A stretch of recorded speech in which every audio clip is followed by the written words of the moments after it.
Hey guys, good evening. तो कैसे हैं सभी? So welcome back to my YouTube channel. And तो आज मैं आपके लिए एक नया टॉपिक लेके आई हूँ जिसका नाम है स्टैंडर्ड कॉस्टिंग। तो इसकी मीनिंग करते हैं। Standard costing is a pre determined cost which is determined for today by looking at future circumstances. बोलते कि जो स्टैंडर्ड कॉस्टिंग है यह एक प्री डिटरमाइंड है, पहले ही डिटरमाइंड की जाती है, पहले ही निश्चित की जाती है कॉस्ट को। ओके, जो कि आज हम इसको डिटरमाइन करते हैं फ्यूचर की सर्कमस्टांसेस को देख के, फ्यूचर की कोई भी परिस्थिति को देख के।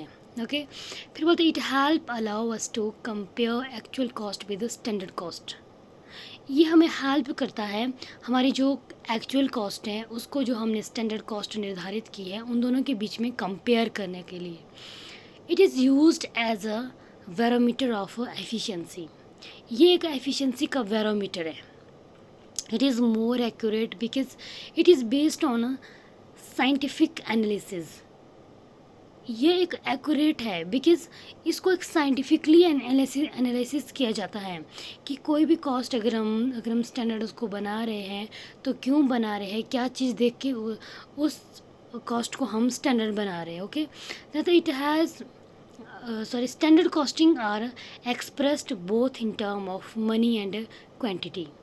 इसमें मनी एंड क्वांटिटी दोनों चीज़ों को देखा जाता है कि अगर हम कोई भी कॉस्ट निर्धारित कर रहे हैं वो मॉनिटर भी होनी चाहिए कि हमने इतना तक हमारा इसका खर्चा आना चाहिए, एंड क्वांटिटी में आता है कि इतनी मात्रा में उसका खर्चा होना चाहिए। देन आता है standard costing represent the should be cost of production. इसमें आएगा हमारा एक दो वर्ड है, should be. Should be that means कि कॉस्ट ऑफ प्रोडक्शन होना चाहिए, इसमें वर्ड होता है यूज़ होना चाहिए। ओके, देन आता है characteristics of standard costing. Number first is determination of cost. इसमें सबसे पहले कॉस्ट को निर्धारित किया जाता है। Then second is analysis of variance, कि जो भी हमारे एक्चुअल एंड स्टैंडर्ड के बीच में जो भी डिफरेंस आया है उसके बीच में एनालिसिस करना। ओके, देन थर्ड आता है फिक्सिंग रिस्पॉन्सिबिलिटी। इसमें रिस्पॉन्सिबिलिटी निर्धारित की जाती है। Fourth is computation of actual cost and standard cost. Okay, standard cost and actual cost के बीच में कंपैरिजन किया जाता है। Fifth is a scientific analysis. इसमें साइंटिफिक एनालिसिस किया जाता है। Number six is a study of opportunity. जो भी बिज़नेस की अपॉर्चुनिटी होती है इन फ्यूचर की, उनके ऊपर स्टडी किया जाता है। Seven is applicability. इसमें एप्लीकेबिलिटी देखी जाती है कि इसको कहाँ पर एप्लीकेबल किया जाता है, बिकॉज इसको हमारे जो हमारा मैस ऑफ प्रोडक्शंस होते हैं वहाँ पर इसको अप्लाई किया जाता है। Number eight is a decision making. ये हमारे डिसीजन मेकिंग में हमारी हेल्प करता है। देन आता है difference between standard costing and budgetary control. Number standard costing and budgetary control. Standard cost number first is it is setting of pre determined cost. ये एक प्री डिटरमाइंड कॉस्ट की setting है। And जो budgetary control है, it is a system planning and controlling operation by comparing actual and budgetary results. Okay, जो हमारे ये compare करता है एक्चुअल एंड बजटरी रिजल्ट्स का। देन आता है it is more engineering oriented. ये इंजीनियरिंग ओरिएंटेड होता है, जबकि हमारा बजटरी कंट्रोल मैनेजमेंट ओरिएंटेड होता है। देन आता है standard costing. It is prepared for indefinite period, क्योंकि स्टैंडर्ड कॉस्टिंग का कोई स्पेसिफिक टाइम नहीं होता है, जबकि it is budgetary control it is prepared for specific time period like half yearly, yearly, 5 yearly, with in month, किसी भी time period का हो सकता है। The number fourth is it is used in a large scale of production industries. ये large scale की industries में apply होता है, जबकि it is used in all industry, जबकि बजटरी हमारा ऑल इंडस्ट्रीज़ में अप्लाई होता है। Then fifth is it has a micro approach. Okay, ये एक माइक्रो अप्रोच है, जबकि बजटरी एक मैक्रो अप्रोच है। Then 6 is it can't be operated without budget.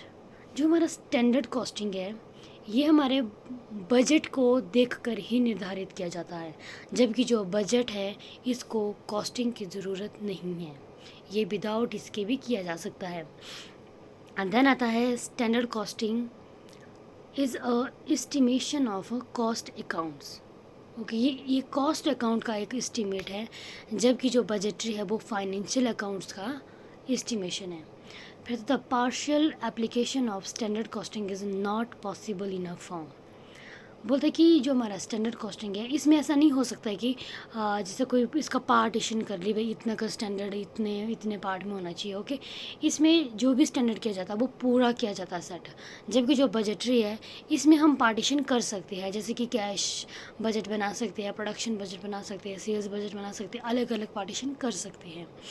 Then आता है इसका next is advantages of standard costing. Number first is reduction of wastage. सबसे पहले तो हमारी वेस्टेज को हम कम कर सकते हैं, क्योंकि अगर हमने पहले ही किसी चीज़ का स्टैंडर्ड निर्धारित किया है कि हमने इतना का स्टैंडर्ड बनाना है, ओके 1 ईयर का इतना हमारा स्टैंडर्ड है, तो फिर हम जब तक हमारा वो अचीव ना हो तब तक कि हमने जितनी भी कॉस्ट होती है हमारी, वहाँ तक कि हम इन फ्यूचर के लिए भी उसका स्टैंडर्ड वही रख सकते हैं, ताकि हमारी कॉस्ट का वेस्टेज जो है उसको कम से कम किया जा सकता है। देन आता है specifying inventory cost.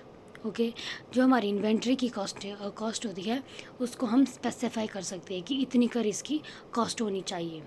To helping accurate budgeting, ये हमारी एक्यूरेट बजटिंग को करने में हमारी हेल्प करता है। इंक्रीज्ड मोटिवेशन, इससे हमारे बिजनेस में मोटिवेशन को बढ़ाया जा सकता है। Then the comparison and analysis of cost, इसमें हम कॉस्ट की एनालिसिस एंड कंपैरिजन कर सकते हैं। देन था टू इंक्रीज़ प्रोडक्शन, इसे हम अपने प्रोडक्शन को इंक्रीज़ कर सकते हैं। मेक अ प्राइस पॉलिसी, हम अपने प्राइस की उसकी पॉलिसीज़ को बना सकते हैं कि इतना अगर प्राइस का हमने इतना स्टैंडर्ड किया तो इतना अगर प्राइस में हमें हमारा स्टैंडर्ड हम अचीव कर सकते हैं। देन था इकोनॉमिकल एक्टिविटी, ये हमारा इकोनॉमिक एक्टिविटी है। देन था इसके disadvantages of standard costing. Number first is lack of proper control, इससे हमारा जो प्रॉपर कंट्रोल है वो कम हो सकता है।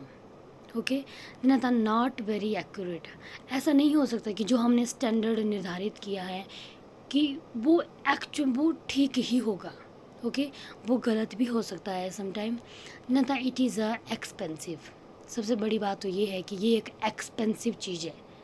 ओके, इसको बनाने में, इसको सेट करने में बहुत टाइम लग सकता है, एंड इसको आगे रिवील करने में टाइम लग सकता है। ओके, ना था मोर टाइम कंज्यूमिंग, क्योंकि टाइम लगेगा तो फिर ये टाइम तो ये कंज्यूम करेगी ही, क्योंकि तभी हम एक बढ़िया स्टैंडर्ड बना सकते हैं बिज़नेस का। ना था नॉट फॉर स्मॉल फर्म्स, क्योंकि ये छोटे फर्म्स के लिए नहीं होता है, क्योंकि जो स्टैंडर्ड निर्धारित करना तो वो बड़े फर्म्स वगैरह वही इस चीज़ को कर सकते हैं, अप्लाई कर सकते हैं छोटे भी, बट बड़े के लिए ये बड़े जो फर्म्स होते हैं वो इनको ज़्यादा यूज़ करते हैं। देन आता है difficult to determine standard cost, इसमें क्योंकि डिफ़िकल्टी तो होगी स्टैंडर्ड कॉस्ट को बनाने में। Not apply for all products, क्योंकि हर बिज़नेस में बहुत सारे प्रोडक्ट्स बनते हैं, तो हर किसी प्रोडक्ट के लिए ये एप्लीकेबल नहीं हो सकता है। Okay, so thank you so much guys, आपने मेरी ये वीडियो देखी, and please like share and subscribe करना ना भूलिए। Thank you.